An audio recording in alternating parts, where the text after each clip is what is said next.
bapak ibu saya itu janjian sama-sama mubalig sama mubaligot. Bapak saya yang jadi mubalig, ibu saya yang kerja.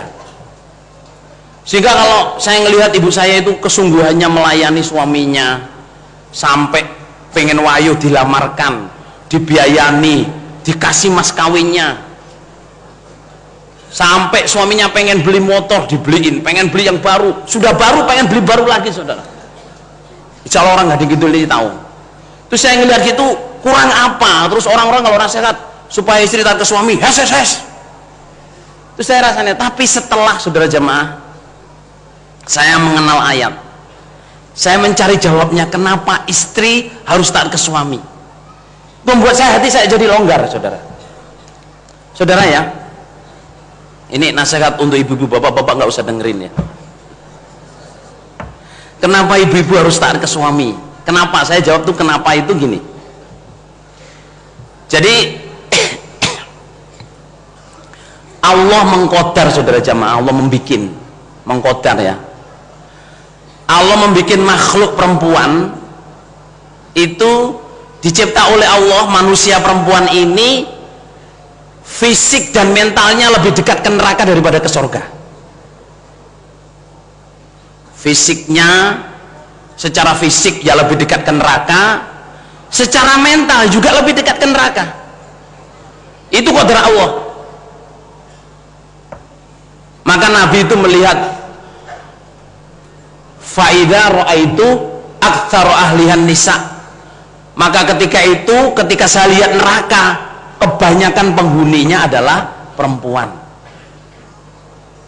Jadi ibu-ibu supaya sadar ya, bahwa secara fisik ibu-ibu itu dicipta oleh Allah, fisiknya lebih dekat ke neraka, mentalitinya juga lebih dekat ke neraka. Fisiknya apa? Setiap bulan ya toh, ya apa? Nggak sholat mens, ya toh, hamil ya kemudian perempuan. Banyak laki-laki yang kelihatannya hamil tapi nggak hamil, saudara ya. Yang hamil ya perempuan. Habis melahirkan yang menyusui ya perempuan, nggak gantian. Pak, aku sing ngelahirno sampean sing nyusuni, ya enggak, saudara. Terus kalau men itu ya puasa ya enggak, sholat ya enggak, kadang baca Quran ya enggak, kadang zikir ya lupa karena merasa bebas, doa pagi sore lupa. Itu secara fisik. Secara mental, saudara jamaah, perempuan ini dibuat oleh Allah juga gampang emosi, gampang marah, gampang hanyut, gampang terpengaruh. Amal solehnya banyak, tapi karena emosi itu bisa jadi undat-undat. Saya udah gini, masa ini sampai. Dan perempuan itu dibuat oleh Allah, saudara jamaah ya, sandiwaranya itu sampai di luar kepala, di luar akal. Ada saya punya kawan, saudara jamaah, gonceng istrinya, tahu-tahu istrinya itu jatuh, gedabruk gitu. Lah terus, loh kok jatuh? Berhenti suami, naik sepeda motor bukan naik sepeda, saudara. Nah terus jatuh, didatengin, kenapa kamu kok jatuh? Saya pingsan, mas. Kenapa kamu kok jatuh? Saya pingsan, mas. Loh kenapa? Soalnya sama ngomong wayo tadi, loh saya pingsan. Loh pingsan kok iso ceritoi loh, bayar. Eta-eta kan kenemenan, bro, ya loh. Itu kalau nggak makhluk perempuan nggak bisa. Laki-laki sama ngomong wayo nggak bakal jungkir balik, bro. Ngomong wayo kamu. Jadi laki-laki itu nggak bakal apa namanya bisa sandiwara kayak perempuan. Perempuan itu saudara nggak nangis bisa nangis, menangis bisa tertawa ya perempuan. Iya, menangis bisa tertawa. Ya gitu. Jadi pingsan bisa cerita. Oh tadi sampean pingsan, dah. Habis sampean ngomong wayo. Jadi saya itu pingsan. Lo pingsan kok gedabruk, lur. Terus ditanyai sadar, saya tadi pingsan. Lah pingsan kapan pingsannya?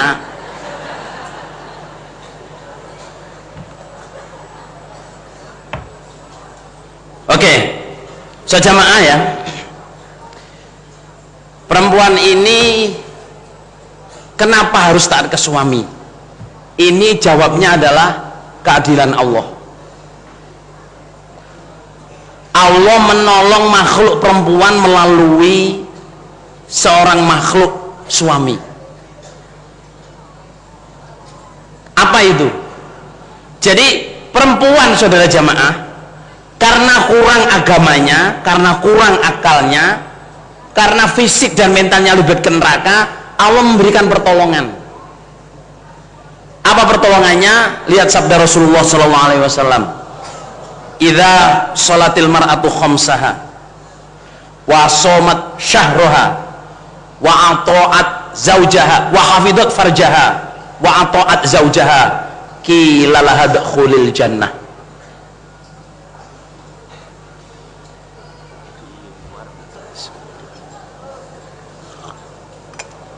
Ini ngomongin suami istri ini sudah jamaah ya. Kenapa istri harus taat ke suami? Ini jawabnya ada di sabda Nabi yang 4. Jadi perempuan itu kalau sudah punya suami, kalau perempuan punya suami itu hisapannya ada 4. Hanya 4 tok. Idza sholatil mar'atu khamsaha, ketika seorang perempuan itu sudah sholat 5 waktunya. Oke? Wa shamat syahroha, puasanya Ramadan dijaga. Terus wa hafidhat farjaha, menjaga kemaluannya, artinya tidak pernah serong, tidak pernah berzina, tidak pernah mengkhianati suaminya. Yang terakhir wa ata'at zaujaha, bisa taat suami, itu qila laha dukhulil jannah.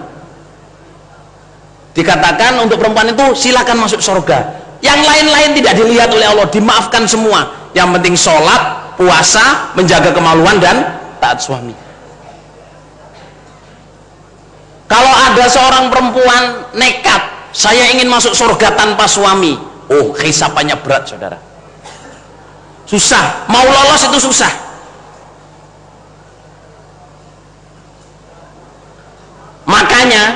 Makanya sabda Rasulullah SAW, lau kuntu amiron ayyasjuda ahadan li ahadin la amartum ra'atan antas juda li zaujiha. Seandainya saya boleh memerintah manusia sujud ke manusia, yang saya suruh sujud adalah perempuan supaya sujud ke suaminya. Apa? Untuk mendapat ridho suami. Bahkan Rasulullah SAW bersabda, idza matatil mar'atu wa zawjuha aradin qila la dukhulil jannah. Ketika seorang perempuan meninggal dunia, suaminya bilang saya ridho dengan istri saya, itu cuma satu malahan, qila la dukhulil jannah, dikatakan masuklah surga. Oleh karena itu ibu-ibu ya, mohon maaf ini ibu-ibu ya, kalau punya suami ya, bentuknya apapun, rupanya apapun, hormatilah, jagalah, eman-emanen. Karena apa? Ini gaco saya. Apa gaco itu? Apa bahasa Indonesianya gaco itu? Hah? Kartu as itu loh, apa? Ini senjata saya untuk bisa masuk surga. Suami itu, mama suaminya hitam ya dielus-elus sampai koyok watu hitam bolor gitu. Mama suaminya kurus ya dipijeti bolor. Mama suaminya gemuk ya dilus-elus ngene-ngene dalanku swarga rek. Jadi sejamaah perempuan lihat suami, lihatlah surga. Jangan lihat suami sebagai manusianya. Saudara, kalau lihat suami sebagai manusianya itu isinya jengkel tok. Mungkin apa nggih, Bro? Dulu waktu jatuh cinta pertama saudara jamaah, masya Allah, yang laki-laki itu assalamualaikum disuwe-suwe, barangkali lihat, baru mau datang ke masjid tuh gayanya muter, lihat sandalnya nek opo gak bolor, oh ada sandalnya, wis tenang bolor, mau sambung wah ada sandalnya, tau menang bolor, bosono bolak-balik kok nggak ada sandalnya, tapi ada, mesti ada, ini pakai kudung lain kali, biasanya apal saudara. Masono dinteni kok ket mang gak enek dinteni ya bolor, tiba-tiba dipakai sama mbae bolor, tewas lawak kuatine bolor ya. Gak aslinya suami istri itu ya kalau baru jatuh cinta baru ini kayak begitu, tapi kalau udah nikah saudara jamaah, wis banyak kelemahannya. Yang cewek kentut itu sampai baunya nempel-nempel di tembok, saudara. Kamu ini kentut model apa sih, nggak hilang-hilang baunya?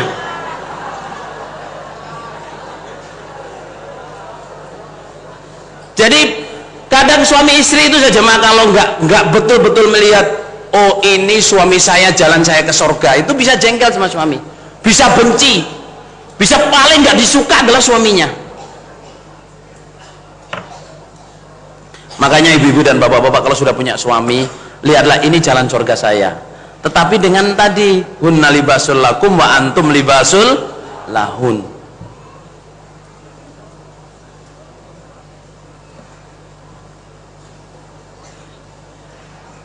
Saudara, terutama ibu-ibu ya, ini saya mendapat kefahaman ini ketika saya dengan adik saya Abdurrahman almarhum. Ini saya cerita ini bukan sebagai apa ya, bukan rahasia keluarga, tapi bagi saya ini sebagai ilmu. Waktu itu saya sama Abdurrahman tuh protes ke ibu, ke emak saya, Mbak Tin, Mbak Lur nggih, Putoha. Saya itu protes. Lah iya mak, maksudnya itu saya ngelihat mak itu ya kerja, ya apa, menghidupi keluarga, yang ngajar ngaji saya sampai Daud ini ya mak, saudara. Pagi bangun duluan, masak, nyiapin ini semua. Terus saya ngelihat bapak itu ya, menurut saya bapak itu hidupnya fun, saudara. Apa fun itu, saudara? Happy husband, saudara. Mana-mana naik motor baru, wah kesana pokoknya zaman ke warung sate sak Jombang, sak Jawa Timur ini insya Allah bapak tahu, saudara. Ya sama ibu saya diturutin semua, sampai pengen wayu dilamarkan, dikasih mas kawinnya, dikasih bulanannya. Terus saya protes gini, mak sama New York nopo sih mak, sama itu gimana? Saya sama Abdurrahman ini protes di pasar, protesnya, saudara. Tahu apa, saudara jamaah? Ibu saya itu sambil menangis. Ya enggak, kalau saya cerita jadi enggak enak. Jadi ibu saya itu sambil menangis itu bilang gini, nak, kamu jangan membuat saya jadi lemah. Kamu jangan membuat saya jadi, saya begini sebenarnya ya karena saya ingin masuk surga.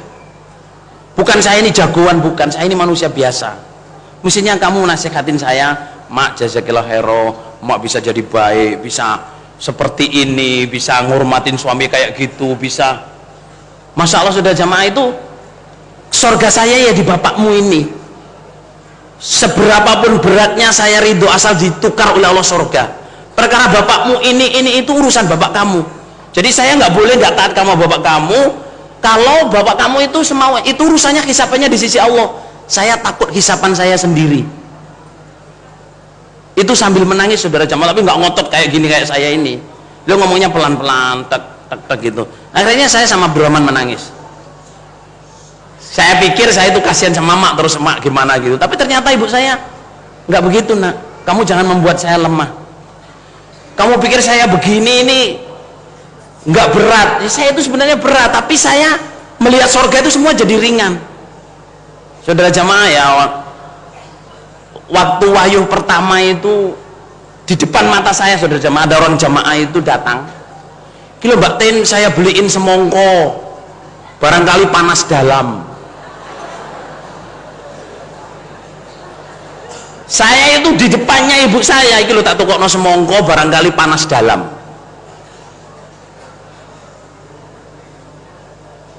Di wahyu dilokno ngoten, terus ada yang lewat, panasi srengenge Mbak Tin iso ditahan wong akeh, nek panasi hati. Itu istrinya pengurus, saya masih ingat sekali, saudara.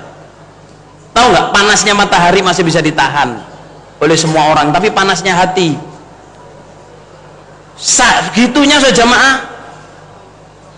Ada yang ngomong, wah lambiran benih emas rek, ketok yanteng tapi hati ini panas tuh. Ada yang datang ngomong, Mbak Tin, masalah sama itu Allah paring sama itu perempuan solihat, suaminya pengen wayu, dilamarin, diwayuin, Kalau saya, jangan kamu wae ngomong tok tak kablok Mbak Tendos. Jadi pertamanya itu kayak apa namanya? Pertamanya kayak menyanjung-nyanjung, terus belakangnya itu saudara. Kalau saya nggak terima itu. Sejamaah, saya cerita ini ya bukan ngomongin rahasia keluarga, tapi saya ceritakan pengalaman batin saya. Pengalaman saya melihat perjuangannya seorang istri untuk bisa masuk surga, menerima keadaan suaminya sampai seperti itu.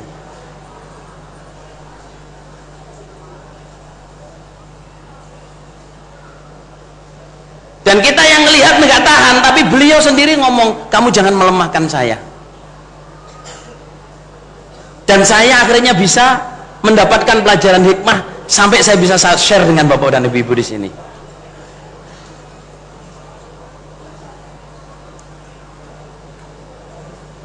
Iki sing ngomong gak jane sapa to?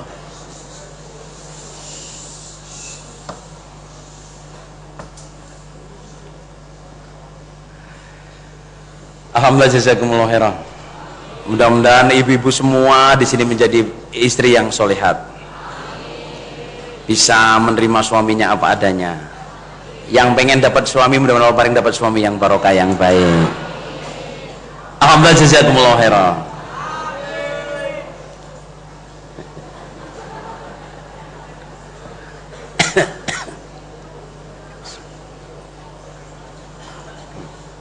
Yang atas kok gelap ya?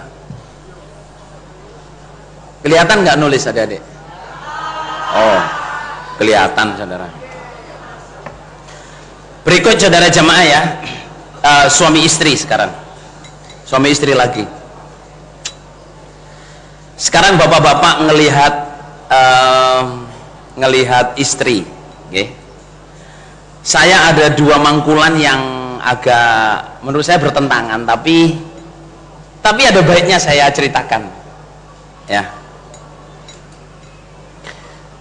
Saya diceritai oleh salah satu anaknya Bapak Haji Nur Hasan, salah satu anaknya Pak Haji Nur Hasan. Ceritanya di Gading ini saya tulis saudara, itu cerita ibu-ibu ini, untuk ibu-ibu sebenarnya ya, cerita tentang istri yang bisa menghormati suami, yang bisa taat ke suami, bisa memuliakan suaminya dengan keadaan lemahnya suaminya, itu oleh Allah suaminya itu diangkat derajatnya. Tapi ini ceritanya Bapak Haji Nur Hasan ya, saya nggak tahu dalilnya di mana. Judul ceritanya itu Drono Eretete. Drono Eretete. Jadi dulu itu ada orang namanya Drono Eretete ya, itu ceritanya Pak Haji Nur Hasan ini. Drono Eretete ini seorang laki-laki yang lemah, yang takut takut apa takut nih, penakut. Nah, penakut. Jangankan lihat ayam, kambing saudara, lihat semut itu bengok-bengok. Oh, semut apa iki? Lihat coro ya girap-girap, lihat semut ya girap-girap. Sampai Drono Eretete ini kalau kemana-mana itu dengan istrinya digendong, pakai apa namanya, gendongan itu dibawa istrinya nutu beras itu loh, nutu gabah, menumbuk padi, itu digendong. Karena apa? Kalau ayam lewat tuh, pita iki. Kalau ada semut, semut. Jadi istrinya itu saking ini jalan surga saya itu digendong saudara, sampai segitunya menghormat ke suaminya. Lah suatu saat saudara jamaah, di negerinya Drono Eretete ini, niki di negerinya ini ladang-ladangnya itu diserang sama kera babon. Tahu kera babon saudara jemaah? Kera yang pantatnya merah itu, jagung, timun, tomat, apa aja itu diserang, ros, habis. Tentara itu pakai panah, pakai tumbak itu ya mati besok ya balik lagi.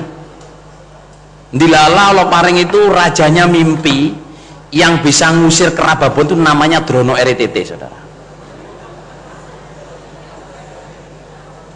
Lah terus panglimanya itu datang bawa surat ini, datang ke rumahnya Drono itu, cari siapa namanya Drono RTT itu.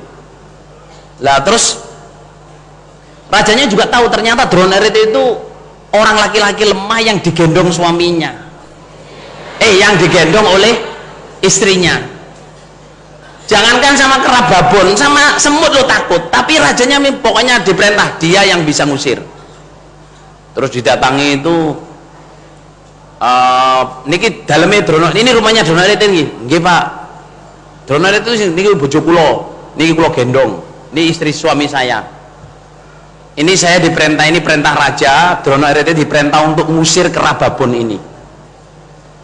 Istrinya yang bela, gimana suami saya suruh ngusir Kerababon itu, lah wong semut aja takut kok.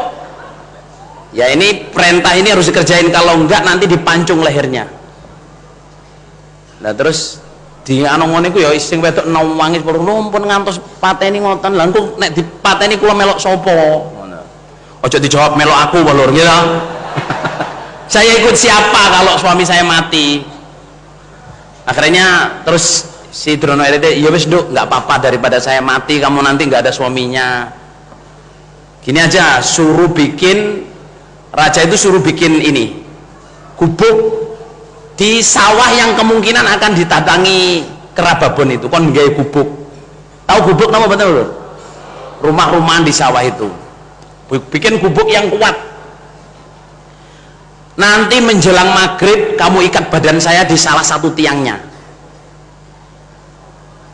Ikat badan saya di salah satu tiangnya.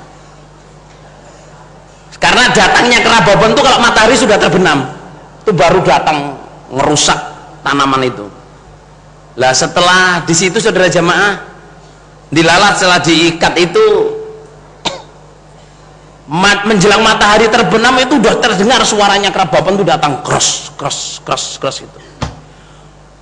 Lihat itu udah ketakutan, terus ada lihat keras, saking takutnya itu lari dia. Lari ini gubuknya katut saudara. Lari gubuknya katut tuh mau muter-muter saudara. Ketakut lah, kera juga takut, dia juga takut, mau nyermunya. Akhirnya itu Allah paring ya, karena ada gubuk bisa mau munyer ini, kera ini nggak pernah datang di situ lagi. Ya cuman gitu aja saudara. Lah terus diganjar saudara jamaah, diganjar Drono RTT ini menjadi hulu balang raja. Jadi hulu balang raja ini guys, pakai dadi wong pangkat. Naik pangkatnya saudara gara-gara apa? Ketaatan istrinya ini.